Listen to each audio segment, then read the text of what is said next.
আসসালামু আলাইকুম বন্ধুরা, সবাইকে সিস্টার্স কিচেনে স্বাগতম। আবার একটি নতুন রেসিপি নিয়ে আপনাদের মাঝে চলে এসেছি। আজকে আপনাদের লগ্গি সেমাই দুধ দিয়ে পাতলা করে রান্না করে দেখাবো, তো সাথেই থাকুন। 1 প্যাকেট লগ্গি সেমাই নিয়েছি। এখন আমি চুলায় হালকা তাপে এটা ভেজে নিব।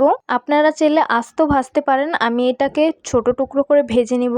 আমি হালকা করে ভেজে নিয়েছি, এখন নামিয়ে ফেলবো। চুলায় একটি পাত্রেতে পরিমাণ মতন পানি দিয়েছি, গরম মশলা তেজপাতা দিয়ে দিলাম, স্বাদ মতো লবণ দিয়ে দিলাম, পরিমাণ মতন চিনি অ্যাড করে দিলাম, সামান্য পরিমাণ খেজুরা মিঠাই দিয়ে দিব।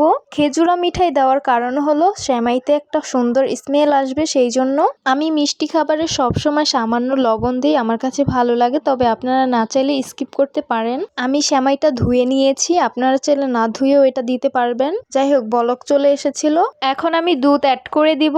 আমি এখানে পাউডার দুধ সুন্দরভাবে গুলিয়ে নিয়েছিলাম, তবে আপনারা চাইলে লিকুইড দুধটা অ্যাড করতে পারেন। আর এখন এটা হতে বেশি সময় লাগবে না, এই তো হয়ে গেছে। নামিয়ে ফেললে আরেকটু ঘন হয়ে যাবে। এই তো পরিবেশন করে নিলাম পাতলা সেমাই রান্না। দেখতে অনেক লোভনীয় লাগছে, আর পাতলা সেমাই খেতে কিন্তু অনেক বেশি ভালো লাগে।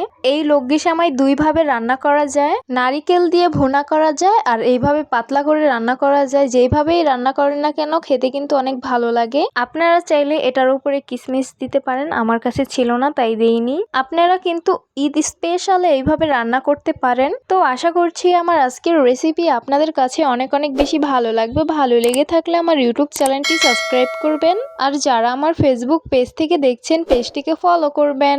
সবাই অনেক বেশি ভালো থাকবেন, সুস্থ থাকবেন, আর সিস্টার্স কিচেনের সাথেই থাকবেন। আবারও কথা হবে কোনো নতুন ভিডিওতে। তাহলে আজকে এই পর্যন্তই। আল্লাহ হাফিজ।